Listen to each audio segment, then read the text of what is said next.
Oui, réunir et discuter, c'est exactement la méthode qu'avait adoptée le Premier ministre pour construire le PLF 2025, pour le conclave sur les retraites également.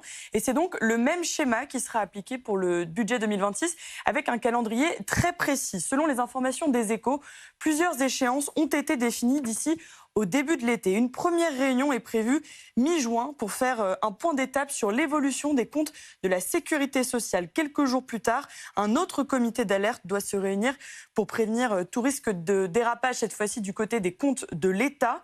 Toujours selon les Échos, une nouvelle conférence avec les collectivités locales doit aussi avoir lieu fin juin, début juillet. Et la date limite fixée par le gouvernement, c'est à l'automne.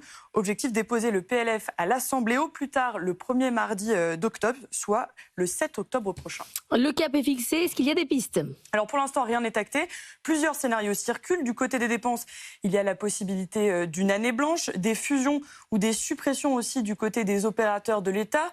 Côté fiscalité, il y a toujours la piste d'une TVA sociale. Mais une chose est sûre, l'effort à fournir en 2026 va être considérable. Il faut trouver 40 milliards d'euros d'économies et ce n'est pas gagné puisque selon l'opinion, les premières propositions qui ont été faites par les ministères aboutissaient à une hausse de 8% de leurs crédits, autrement dit le contraire de ce qu'il faudrait faire.